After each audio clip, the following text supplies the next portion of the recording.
Halo teman-teman, apa kabar? Berjumpa lagi dengan saya Nyoman Heru di channel Jadi Pengusaha. Oke, di sesi sebelumnya saya sedikit mengupas tentang customer loyalty. Apa itu customer loyalty? Customer yang sudah merasakan manfaat, customer yang sudah jatuh hati, sudah jatuh cinta, dan dia nggak mau beralih ke produk lain atau jasa lain. Nah, bagaimananya sih caranya agar kita bisa mendapatkan customer loyalty? Yang pasti dan yang utama, produk kita harus qualified, produk kita harus oke, baik dari sisi cita, rasa, harga, dan semuanya. Karena kenapa? Kesempurnaan itu memang hanya milik Allah, Tuhan Yang Maha Esa. Tetapi dalam menghasilkan produk, kita harus punya kemampuan totalitas untuk menciptakan satu produk atau jasa yang orang senang, orang happy, orang bahagia, dan orang merasa gue harus beli, gue harus pakai. Itu kata kuncinya. Nah, salah satunya untuk kita bisa mendapatkan customer loyalty yaitu melakukan promosi. Karena apa?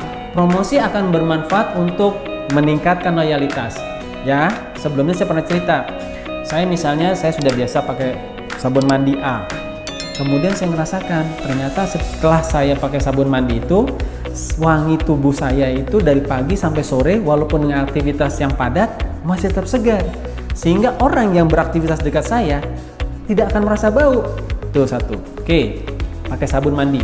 Kemudian karena saya orang yang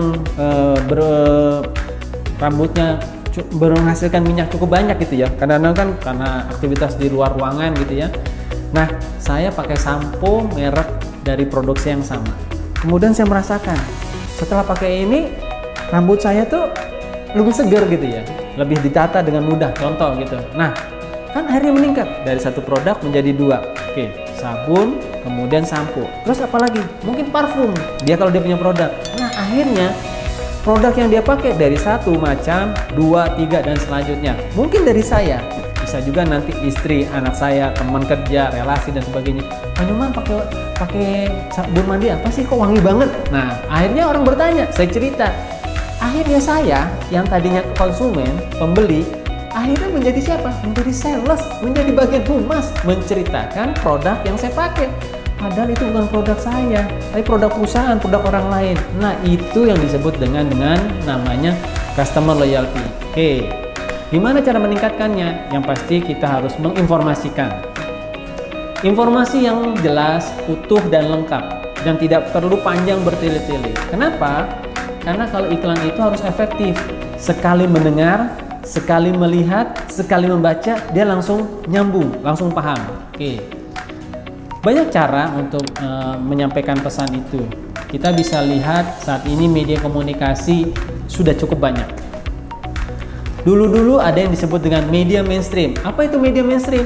Nah, kalau yang umuran ya sudah di atas 30 ke atas itu, mereka pasti mengenal ada yang namanya TV, stasiun televisi. Dia mengenal yang namanya koran cetak. Mereka mengenal yang namanya radio, oke? Terus mereka pasti mendengar, tahu juga yang namanya billboard, oke? Itu media promosi, media komunikasi. Tapi sekarang kaum milenial, dia tidak lagi mendengar radio, tapi dia mendengar Spotify, oke? Bisa dari handphone, ya kan? Kemudian selama terhubung dengan internet dan bisa langganan, nggak ada iklan, keren kan? Nah, oke. Terus kemudian yang tadinya dia pakai nonton TV, sekarang dia sudah beralih, dia nonton channel YouTube, jadi pengusaha, ya kan? Nah, yang dulu nonton TV, sekarang dia beralih ke menggunakan YouTube. Kemudian kalau dulu pakai koran, korannya dicetak, beritanya sudah basi, sudah lewat. Sementara perkembangan sudah semakin berjalan, akhirnya sekarang kita baca di media online, portal, website, dan sebagainya. Nah, promosi akan dapat membantu sebuah perusahaan untuk menyampaikan informasi yang disampaikan kepada para konsumen dan calon konsumen. Jadi, ketika kita melakukan promosi ada dua target. Target yang pertama, kita mengingatkan kepada customer yang sudah pernah membeli dan memakai.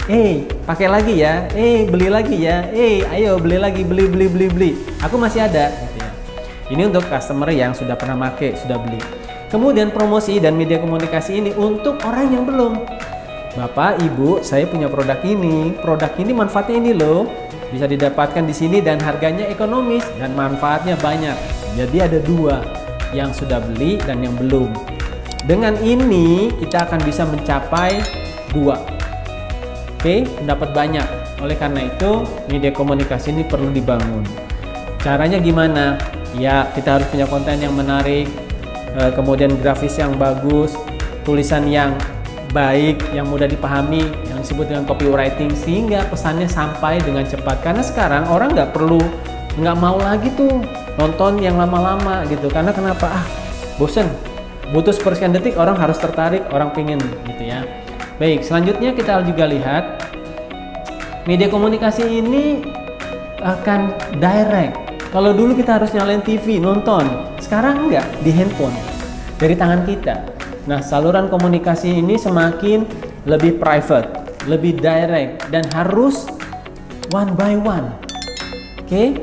Nah, oleh karena itu kita sebagai pengusaha juga harus menyiapkan bagaimana caranya adanya sebuah saluran komunikasi yang bisa menjadi saluran komunikasi antara perusahaan dengan calon konsumen dan konsumennya.